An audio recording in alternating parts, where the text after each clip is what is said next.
सर्वेभ्यो नमः। देववाणी संस्कृतम YouTube channel में आप सभी संस्कृत प्रेमियों का हार्दिक अभिनंदन है। मित्रों, संधि प्रकरण को हम पढ़ रहे हैं और संधि प्रकरण में हमारा ये हल संधि प्रकरण चल रहा है। हल संधि में मैंने गत कक्षा में आपको अभी तक हमारी 13 कक्षाएं हो गई हैं। आज ये 14वीं कक्षा है। प्लेलिस्ट में हमने कॉलम बना दिया है संपूर्ण संधि प्रकरण, ठीक है। तो वहां पर आप देख करके सभी प्लेलिस्ट पर क्लिक करके सभी कक्षाओं को क्रम से पढ़िएगा पहले, तो आपको बहुत अच्छा समझ में आएगा संधि विषय। चलिएगा तो आरंभ करते हैं और अपने मित्रगणों को भी शेयर करते रहिएगा, जिनसे उनको भी संधि विषयक ज्ञान प्राप्त हो जाए।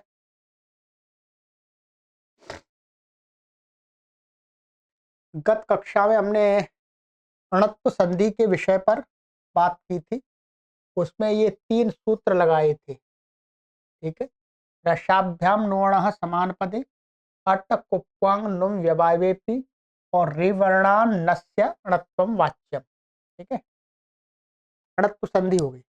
आज की जो और अच्छा पदांत ये निषेध करने वाला था, इसके साथ 4 सूत्र थे। आज की जो हमारी संधि है उस संधि को बोलते हैं षत्व संधि। क्या बोलते हैं ये? षत्व संधि। पूर्व वाली अणत्व संधि थी, है षत्व संधि, ठीक है। इसके लिए यहां पर ये दिया हुआ है, अपदान्तस्य मूर्धन्यः इणकोः आदेश प्रत्ययो। ये यहाँ पर वस्तुतः जो अष्टाध्यायी है, ध्यान रखेंगे, मैं अष्टाध्यायी में आपको खोल के बता देता हूं। ये 8वें अध्याय के तृतीय पाद के ये 55वां सूत्र है, अपदान्तस्य मूर्धन्यः, ठीक है। ये 55वां हो गया और आगे बीच में एक सूत्र छोड़ देंगे, फिर उसके आगे सूत्र आ रहा है इणकोः, और फिर उसके बाद में ये अच्छा फिर एक छोड़ करके फिर आ रहा है, ये हो गया आदेश प्रत्ययो। ये 3 सूत्र हैं। एक सूत्र और है यहाँ पर, ये इस वाले पेज पर दिखाएंगे। चौथा सूत्र है ये नुम विसर्जनीय शर व्यवाये पी।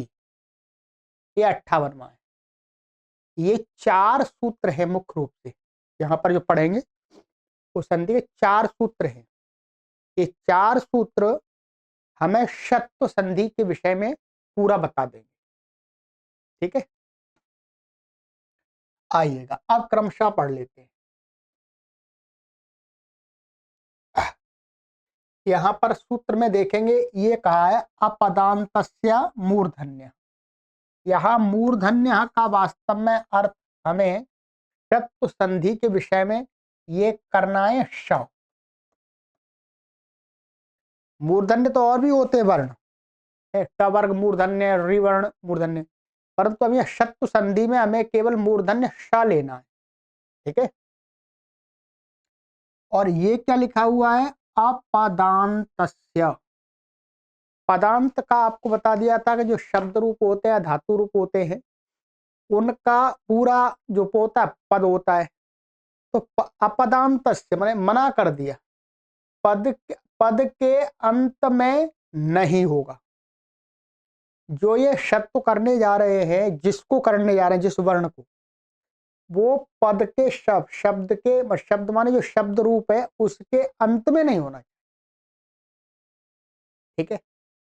एक तो ये मोटा मोटा शर्त है। अभी दूसरी शर्त इसमें क्या जोड़ेंगे अभी बताएंगे आपको।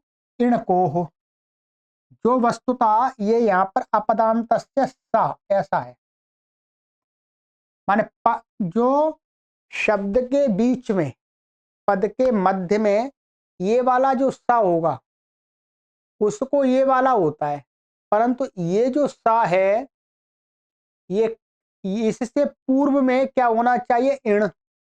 इण का मतलब हो गया जो सभी स्वर स्वर में से आ छूट जाएंगे, क्या है, इण आ जाएगा तो अ ई ओ आ छूट जाएगा, अ और आ ये क्रॉस हो जाएंगे, इनको हटा दो। और क्या है, हा या वा र और ल, ये भी आ जाएंगे अंतस्थ। ठीक है। और का माने का वर्ग, क्या है, का वर्ग।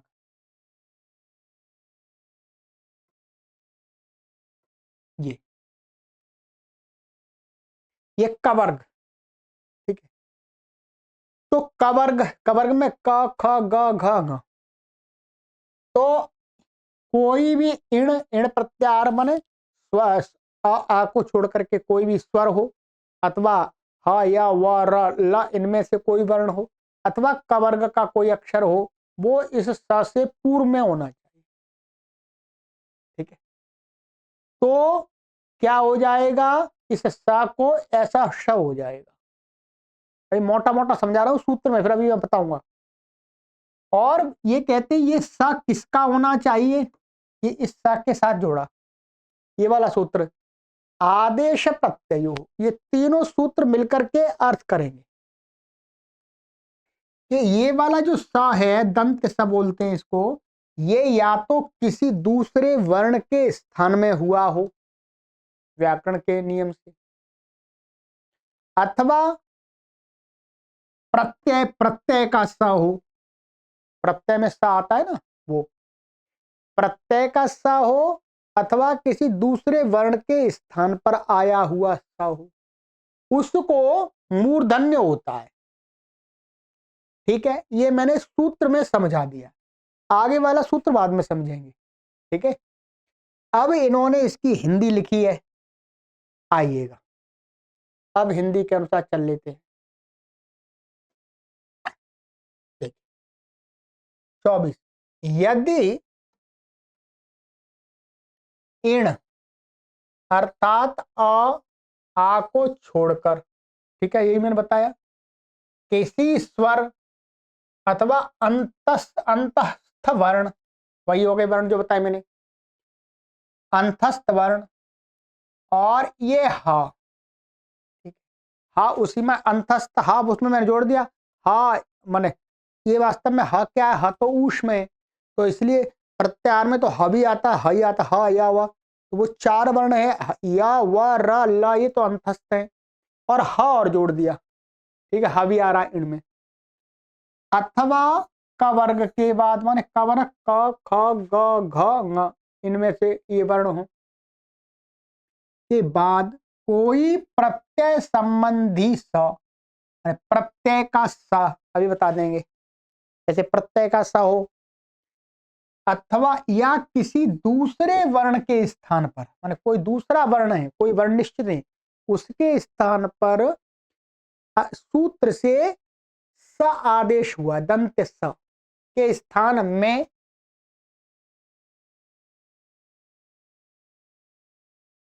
आदेश किया हुआ स आवे और वह पदांत का न हो। क्या, वह पदांत माने जो शब्द, जो पूरा पद है जिसकी पद संज्ञा करते सुप्तिगंतम पदम, उस पद के अंत का वर्ण स नहीं होना चाहिए, न हो, उस स के स्थान में श हो जाता है। क्या? उस स के स्थान में क्या हो जाता है, श। जैसे देखिए रामे, रामे है, ये पूरा पद है वास्तव में इतना, ये सप्तमी व्यक्ति बहुवचन का प्रत्यय है, सु, सु माने सुप होता है, सुप, बहुवचन का प्रत्यय क्या होता है, ये होता है सुप, ये तो हट जाता है, सु बचता है, तो सु रामे सु। अब देखिएगा ये पद के अंत में नहीं है, क्योंकि पद के अंत में तो ऊ मिलेगा पद से पहले, और ये प्रत्यय का स है। ठीक है, क्या है, प्रत्यय का ये स है। और इससे पूर्व में क्या है, ये ए है, ध्यान रखेंगे। ए किस में आता है, ये हमारा इण प्रत्याहार में आता है, जो हमने अभी बताया था। ए किस में आता है, इण प्रत्याहार में आता है।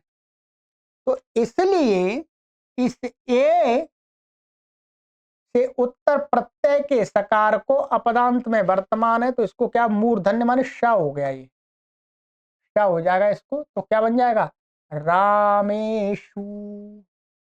इसलिए सप्तमी व्यक्ति बहुवचन में, वो बहुवचन में राम रूप राम का जो स होता है उसको श हो जाता, रामेशु। शर्त आपको मालूम होगी। ऐसे ही वनेषु, वनेषु, ठीक है। अब देखिएगा यहां पर ये जो होता है, माने रमा है और रमा प्लस येसु आ गया। अब यहां पर नहीं होगा इसको, रमा का सप्तमी बहुवचन में क्या बनता है, रमासु, ऐसे तो बनता है। यहां नहीं होता, क्यों, क्योंकि ये प्रत्यय का सकार है, तो भी कोई दिक्कत नहीं। ये जो इसके पूर्व में आ रहा है, क्या आ रहा, आ, तो आ रहा है, तो आ तिड़ में नहीं आ रहा, इसलिए यहां पर नहीं होता। ठीक है।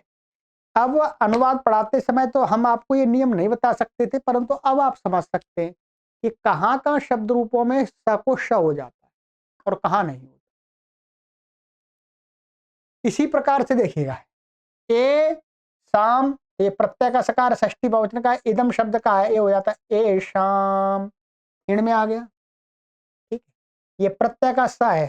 ठीक है, ये आम को स जुड़ जाता है सूत्र से। ऐसे अन्य शाम, अन्य शाम। ठीक है जी।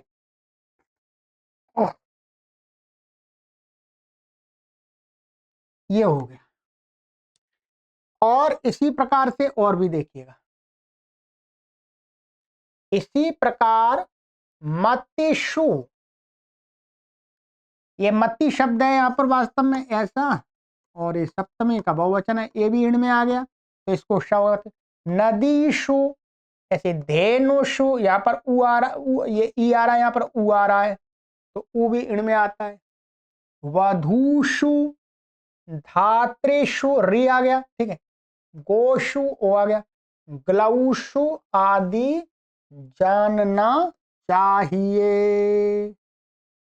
बिल्कुल सरल, इसी प्रकार से अनेक हो सकते हैं। हम्म? जैसे ये भी हो सकता है हरीशु, हरीशु या मत्ती के समान ही एक तरह से ये हो गया। ये तो किसका दिखा दिया, ध्यान रखिएगा, ये प्रत्यय के सकार का दिखाया है इन्होंने। ठीक है, किसका, प्रत्यय के सकार का।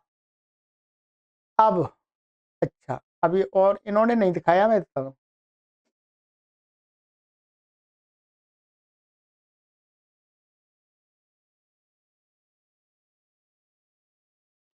अच्छा, अब एक मैं अपनी तरफ से आपको आदेश का दिखाता हूं। क्या है, आदेश का उदाहरण में। ठीक है, यहाँ आदेश का इन्होंने दिखाया नहीं है, आदेश का, चलिए मैं बताता हूँ आपको।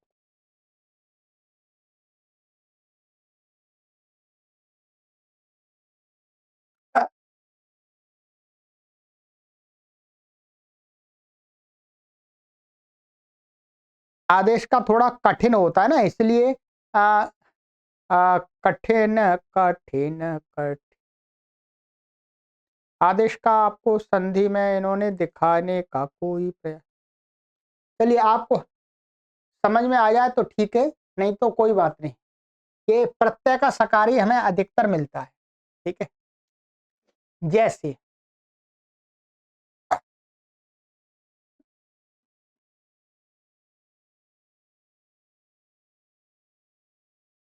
ये एक रूप है सुश्वा, ठीक है, ये कहाँ का है, ये इस धातु का है, ये ईश्वप शय, ये धातु है, इसका ये लिट लकार का, लिट लकार प्रथम पुरुष एक वचन का है। ठीक है, ये सुश्वाप। यहां पर क्या होता है, जब व्याकरण के सूत्र से ये धातु ये है, तो धातु की कटाई छटाई होती है, कटाई छटाई इसको ऐसे करते हैं ये। और ये जो मूर्धन्य शकार है, इसको व्याकरण के ही सूत्र है एक अष्टाध्यायी का, धात्वादेह सहसः, इसको स हो जाता है। क्या हो जाता है इसको, ये ऐसा हो जाता है स्वप, ध्यान रखेंगे। ये स्वप धातु, धातु पाठ में जब इसको प्रयोग के लिए, प्रयोग करने के लिए तैयार होते हैं, तो इसको काटते छांटते हैं, तो सब कुछ करके ये क्या हो जाता है, ऐसा बचता है। अब ये जो सा है, ध्यान रखेंगे, ये इस मूर्धन्य श के स्थान में हुआ है। क्या हुआ है, इस मूर्धन्य श के स्थान में तो हुआ है ये स। ये क्या, आदेश का सकार है। अब इसका हमने सारा रूप चलाया, अब इसका हमने लिट लकार में, तो हमारा ये क्या बनता है रूप, जब चलाते हैं सारे सूत्र लगा करके, तो ये ऐसा बन रहा था, सुश्वा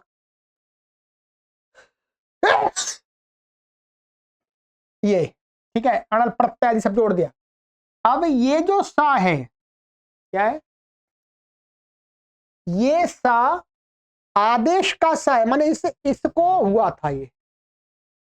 ठीक है, इसलिए इसके जो, अब ये इण से उत्तर भी है, ऊ से उत्तर भी मिल रहा है, तो इसको क्या हो जाएगा, मूर्धन्य हो जाएगा इस सूत्र से। ठीक है, आदेश इस संधि से, क्या, इस संधि से। तो ये इस प्रकार से आदेश के सकार को भी मूर्धन्य होता। आदेश का जब व्याकरण पढ़ते तब आपको पूरा समझ में आएगा। बाकी मैंने एक उदाहरण एग्जाम्पल के लिए आपको दे दिया यहाँ पर। ठीक है, इतना प्रत्यय के सकार आपको बहुत मिलेंगे। ठीक है, चलिएगा, ये हो गया।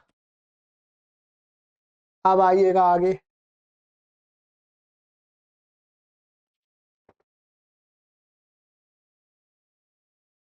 अब कहते हैं किंतु, ध्यान रखेंगे, जैसे राम स्या, क्या रूप बनता है, राम से षष्ठी व्यक्ति एक वचन बनता है। यहां श नहीं हुआ, ये भी तो प्रत्यय का ही सकार है, यानी क्योंकि हुआ, क्योंकि यहां स के पूर्व में अ, ये अ है, अ है, अ इण में नहीं आता, प्रत्यय का हो परंतु इण से उत्तर भी होना चाहिए, नहीं हुआ। इसी प्रकार पेश और अति, पेश अति में शत्व नहीं हुआ। क्यों, क्योंकि यह स, जो ये स है, न तो किसी प्रत्यय का है, ये प्रत्यय का स नहीं है, और न आदेश होकर के आया है, ये तो धातु का सीधा सकार है, पेश धातु है, पेश। ठीक है, तो ये इसलिए इसको नहीं हुआ। तो प्रत्यय का हो अथवा आदेश का हो, वो भी होना चाहिए। इण से उत्तर तो मिल रहा है, और पद के मध्य में भी मिल रहा है, पेशती पूरा एक पद है, तो भी नहीं होगा, क्योंकि ये आदेश या प्रत्यय का सकार नहीं। ठीक है, चलिए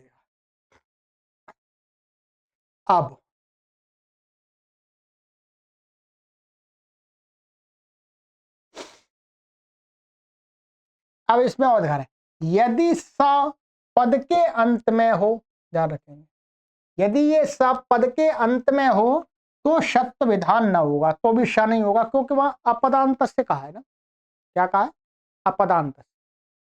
यथा हरि, यहां पर क्या है, ये बस तो हरि दिख रहा है, ये कैसा था, हरि शब्द के बाद यहां आया हुआ सुप्रत्यय, ये सु का स बचता है, ये वास्तव में क्या होता है, स्वादि उत्पत्ति करते हैं, तो हरि और ये सु का स बचता है। ठीक, ये पूरा पद होता है सुक्तिगंतम पदम से। अब देखिए ये पद, ये जो स है, ये प्रत्यय का स है, इण से उत्तर भी मिल रहा है, परंतु सुप्रत्यय का अवयव अवश्य है, किंतु पद के अंत में है, ये पद के अंत में आ रहा है? इस कारण से शब्द नहीं होगा, इसलिए इसको क्या हो जाएगा, क्या है, खरवसानी और विसर्जनीय से विसर्ग हो जाता है। विसर्ग संधि आगे पर बताएंगे, तो उस संधि से विसर्ग हो जाता है। ठीक है, एक एक बात क्लियर हो गई। ठीक है,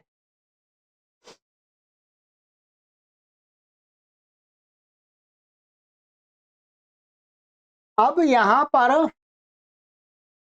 थोड़ा सा और जोड़ रहे हैं ये वाला सूत्र। ठीक है, कि यदि ऊपर वाला जो बताई शर्तें हैं वो पूरी हों, परंतु कहते नुम विसर्जनीय, एक ही है नुम विसर्जनीय शर्व्यवायवे पी, ये 8वें अध्याय के तीसरे पाद का वहीं पर सूत्र है, 58वां 58। ये है, मैं बताता हूं, नुम, ये व्याकरण में नुम होता है, एक नुम का क्या बचता है, माँ और क्या हट जाता है, ऊ हट जाता है, ना बचता है, ना नुम का होना चाहिए। बस इनका कहने का मतलब है नुम का न कि हर कोई न। और विसर्जनीय आपको पता ही है, ये विसर्ग होता है, विसर्जनीय विसर्ग एक ही बात है। और यहां पर है शर, शर ये प्रत्याहार है। शर में कौन कौन से वर्ण आते हैं आपके, श, ट और र, ये 3 वर्ण आते हैं, प्रत्याहार है ये शर। कितने वर्ण हो गए आपके, एक तो नुम का ना, ठीक है, नुम का ना, और एक विसर्ग, और ये 3, अच्छा एक छूट गया सा, ये है ना, मैंने गलत लिख दिया, क्षमा कीजिए, ये सा लिखना था, श श स, र तो है ही, र तो हट ही जाएगा, श श स, ये 5 वर्ण कह रहे हैं। व्यवाय, व्यवाय का अर्थ होता है व्यवधान। क्या, व्यवाय का संस्कृत में हिंदी में करेंगे तो व्यवधान, अपी माने भी, व्यवधान होने पर भी। जो ऊपर शर्त बताई थी कि इण से उत्तर आदेश या प्रत्यय का जो सकार हो और अपदांत का हो, तो कहते हैं कि इण और वो कवर्ग भी, कवर्ग से उत्तर जो बीच में इनमें से किसी वर्ण का व्यवधान हो जाए तो भी हो जाता है। ठीक है, आइएगा,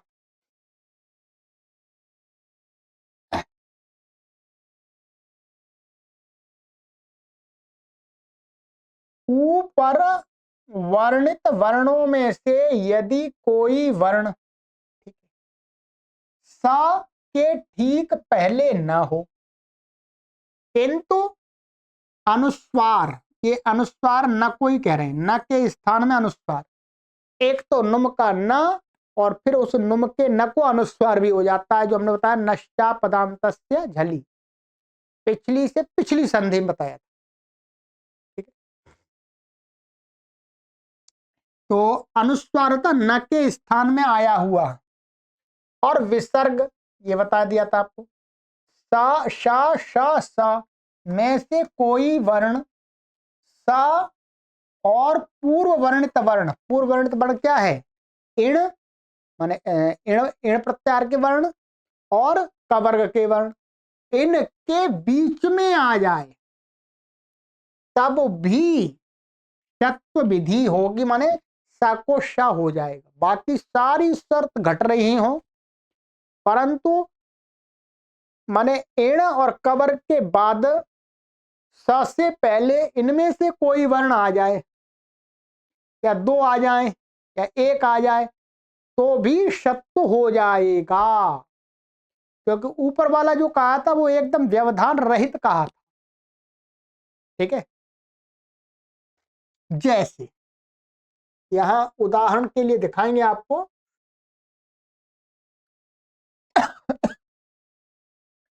ये दिखाया यथा धनून, ये और सी, ये क्या है, धनुषी बनता है, ये धनुष शब्द का, धनुष का क्या बनता है, प्रथमा व्यक्ति द्वितीय व्यक्ति बहुवचन में धनुषी बनता है। तो ये हमारा हमने कहा ये ध नु और ये न है और ये आगे आ गया सी, ठीक है, ये प्रत्यय का है, ये प्रत्यय, अच्छा ये नहीं है, हाँ ये प्रत्यय का है। एक मिनट,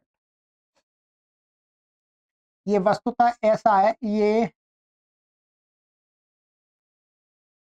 ध, ये न और ये है वास्तव में सा, ये, और आगे प्रत्यय का इसमें ई जुड़ता है। परंतु ये जो शब्द है क्या है, ये शब्द भी है, ये जो सा है, ध्यान रखें, ये भी क्या है, ये प्रत्यय का ही सा है, वास्तव में इन्होंने दिखा दिया ऐसा, ये भी प्रत्यय का सा है। परंतु ये इस शब्द में ये क्या होता है, ये जैसे हम मधु मधुनी मधुनी, तो शी का ई बचता है वहां, तो ठीक है। बस आपको ये यहां देखना है कि ये जो सा है ये भी प्रत्यय का ही सा है, क्या है, ये प्रत्यय का ही सा है। तो अब देखिए ये जो ऊ है, क्या है, ऊ, ये इण में आ गया और ये सब प्रत्यय का सा है, तो ये जो बीच में ना आ गया, इस न को क्या करेंगे, नष्टा पदांता से जली से इसको क्या कर देते हैं, इसको अनुस्वार हो जाता है, अनुस्वार हो गया। वस्तुतः ये अनुस्वार ये नहीं है, तो अनुस्वार वहां का, तो ये अनुस्वार और न के स्थान में ये न के स्थान, ये व्यवधान आ गया बीच में, तो भी इस स को क्या हो जाएगा, श हो जाएगा, ठीक है। तो क्या बन जाएगा, धनुषी। ये वास्तव में बताइए, ये वस्तुतः कैसा शब्द है, ये धनुष ऐसा शब्द है। ये जो उस दिख रहा है ये वास्तव में स है, ये प्रत्यय का स है, ठीक है, क्या है, ये प्रत्यय का स है। फिर इसमें नुम आता है व्याकरण के सूत्र से, वहां पर आपको नहीं जाना है अभी, केवल यहां ये घटा के दिखाना था, वो दिखा दिया। बस ये जो स है ये प्रत्यय का स है, इन्होंने इधर मिलाकर के लिख दिया है, बात वही है, एक ही बात है, ठीक है। पूरा शब्द तो एक ही है ना, इतना ये पूरा शब्द तो ये है, तो याद है, तो ये स वास्तव में ये उस प्रत्यय था और ये दीर्घ हो जाता है, फिर यहाँ पर ये इसको सूत्र से क्या हो जाता है, दीर्घ भी हो जाता है, इससे नहीं दूसरे सूत्रों से। बस यहां पर आपको ये देखना है कि ये जो स है ये प्रत्यय का स है, और ये इण माने ऊ से उत्तर बीच में अनुस्वार आ रहा, उसके व्यवधान रहने पर भी हो जाता। इसी प्रकार से और भी उदाहरण होते हैं, यहां तो नहीं दिखाया इन्होंने, केवल इसी का दिखाया है, ना नुम के नकार को अनुस्वार वाला। दूसरा मैं आपको बता देता हूं, जो मेरे पास में इसके सूत्रों के व्याख्यान की पुस्तक है, उसमें नुम का हो गया, विसर्ग का, विसर्ग का इन्होंने उदाहरण दिया है, यहां पर ये दिया है, ये हा वी शु, ये दिया है। या विसर्ग से सप्तमी व्यक्ति बहुवचन का रूप है, तो ये प्रत्यय का स था, ये वास्तव में ये, तो ये विसर्ग, ये इण है ई और बीच में विसर्ग आ गया, तो भी ये प्रत्यय के सकार को श हो गया, ये विसर्ग के व्यवधान का उदाहरण बन गया। इसी प्रकार से और भी है, ठीक है, यह जो शु हविषु और शर व्यवायपी, शर शर शर का बताते हैं इन्होंने, शर का दिया यहां पर, शर का ये क्या बनता है, जैसे सर्पी और ये सु बराबर ये सु, तो क्या बन जाएगा, ये सर पी और इस सा को श हो गया, सर सर्पिक्षु। यहां पर ये क्या है, ई से उत्तर ये श का व्यवधान आ गया, ये शर प्रत्यार में आ रहा है, और ये प्रत्यय का सकार है, उसको श हो ही गया, ये शर का दिया है, श और स बीच में नहीं मिलता कहीं, ठीक है। चलिएगा, ये हो गया, तो ये हमारी शत संधि हो गई। अब तो आपको बस इतना ध्यान रखना है, इसको समझ लेना है, बाकी तो इसके अनेक उदाहरण मिलेंगे, वहां पर आपको घटाना पड़ेगा, है अभ्यास तो वही करना पड़ेगा। चलिए, तो ये हो गई। अब आगे हमारी एक संधि आएगी, ये बहुत प्रसिद्ध संधि है, इसको भी, इसमें संस्कर्ता, अच्छा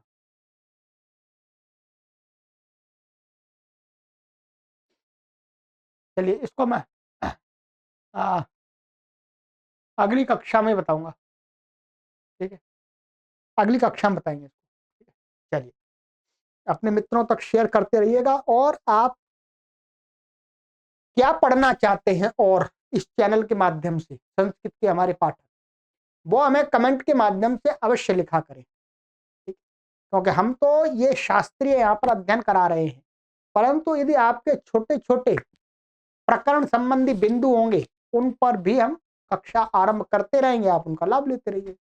और शास्त्रीय अध्ययन करना है तो कर कीजिएगा, तो शास्त्रीय अध्ययन सभी लोग नहीं कर सकते। ठीक, तो हम दोनों प्रकार के लोगों के लिए कार्य कर रहे हैं। सर्वेभ्यो नमः।